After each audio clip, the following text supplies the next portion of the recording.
war in Israel has been underway now for 6 weeks, and since the start of the fighting, we've seen a spike in anti-Semitic and Islamophobic incidents, not only here, but across the tri-state. In New Jersey, the latest data shows that bias incidents have been on the rise since 2020.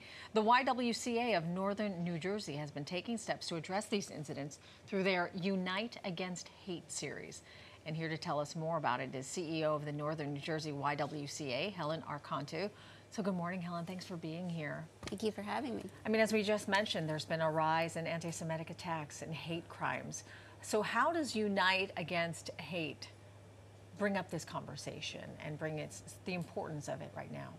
Well, the YWCA of Northern New Jersey brought together leaders from the targeted communities that have been impacted by these hate crimes that we've been seeing the increase of here in the state of New Jersey.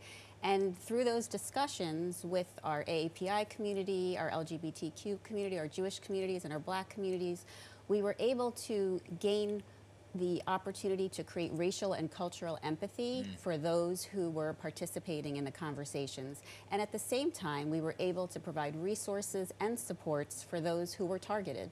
Yeah, empathy is such a powerful word, especially in times like this, right? So how is the community responding to the series?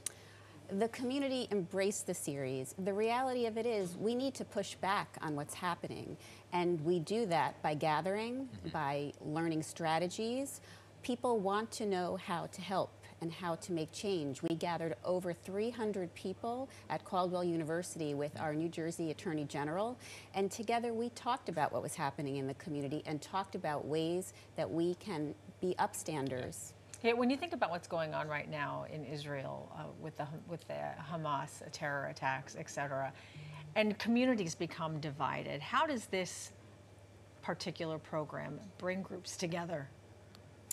Well, it brings groups together by creating a framework for conversations, for difficult conversations, for conversations we're not comfortable to have. The reality of it is these hate crimes are creating mental health issues, physical health issues. They're impacting the lives of those who are targeted. And we are able to support them better if we understand. So let's talk about New Jersey schools, right, and education, because it's so important here. But New Jersey schools actually rank 6th among for the most segregated schools in the country. This is all according to the UCLA Civil Rights Project. So you've now partnered with the Caldwell District to kind of talk more about this and address these race relations. How are you going about doing that? Well, the YWCA of Northern New Jersey, with the help of our generous donors, we were able to bring in the Raising Race-Conscious Children curriculum and the expert trainer who founded it to the Caldwell and West Caldwell School District. We trained over 100 educators and administrators on ways to proactively talk about race in the classroom.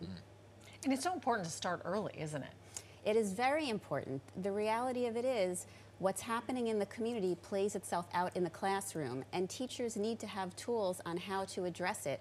When the difficult conversations come up, they can't just ignore it. That doesn't help the children feel seen or feel supported. Yeah, I mean, we covered a story last year in Caldwell for this 9-year-old girl who was collecting spotted lanternflies, and her white neighbors called the police on this 9-year-old black child, saying it was suspicious behavior. Is that why you targeted Caldwell to begin the conversation? Well, I will say the community reached out for support. We've been working closely with Bobby and her family who've been impacted by this terrible hate incident.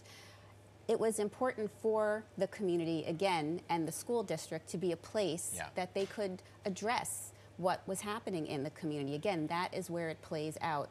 We were able to arm teachers with strategies. We were able to put them in situations where they could role play conversations with their students, and also talk about real life conversations that came up in their classroom that they felt that they stumbled with and didn't feel comfortable. And that really prepared them to be able to help students like Bobby to be able to feel seen, to feel supported when these types of incidents are happening right in their town. Yeah, what I also think is great about your program is that you utilize, you address the use of books, some of them that are banned. So why did you decide to do that? Well, it is unconscionable that in 2023 that we are seeing the impact of banned books as we are.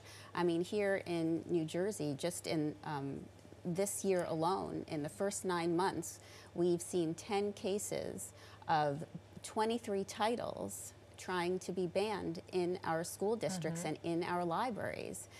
What's the focus of those titles? Is it race? Is it gender? Is it religion? All the above? Sexuality? Yes, it is all of them. It is all of them. I mean, we saw Toni Morrison's book, The Bluest Eye. This is a book that had been in our curriculums for years, suddenly be banned from a school district in South New Jersey. And you know, this isn't a trend that we can support. You know, we're grateful that here in New Jersey that Senators Wicker and Ruiz have proposed legislation that will prohibit banning of books, both in libraries and in public schools, as well as create sanctions that limit funding if it proceeds. We also are thrilled to see where the voters landed this election season. Candidates that focused on banning books and censorship were not voted into the seats in our Board of Educations. We saw that in New Jersey, and that's positive, but we can't stop there. We have to continue to fight. Yeah, and everybody needs to be involved. Helen, thank you so much for coming in to talk about your program. We appreciate it. Yeah. Thank you for having me.